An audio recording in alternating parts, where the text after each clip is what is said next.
Respire, respire, respire. Échographie. Je crois que c'est bon. Oui, Ça y est. très bien. Il est en position. C'est bon. Allez.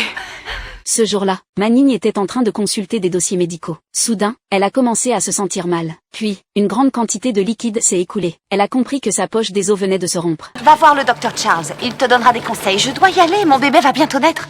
Merci. D'accord.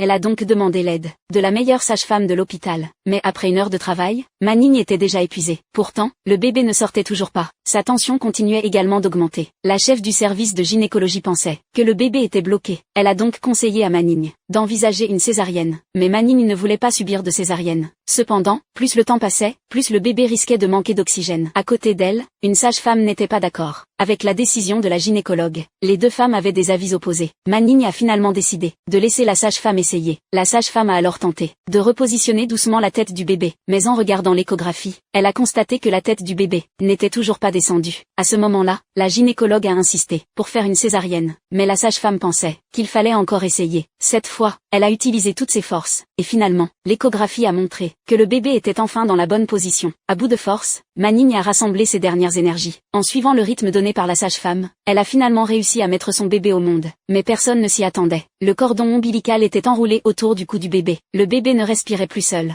Les médecins ont immédiatement coupé le cordon. Est-ce que quelqu'un peut me dire ce qui se passe? Méconium dans les poumons. Aspiration.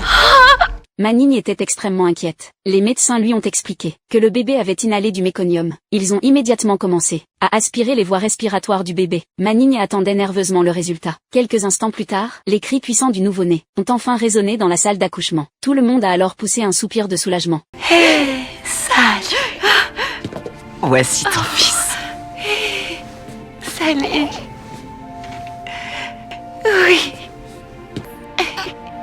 Salut. Oh. Oui.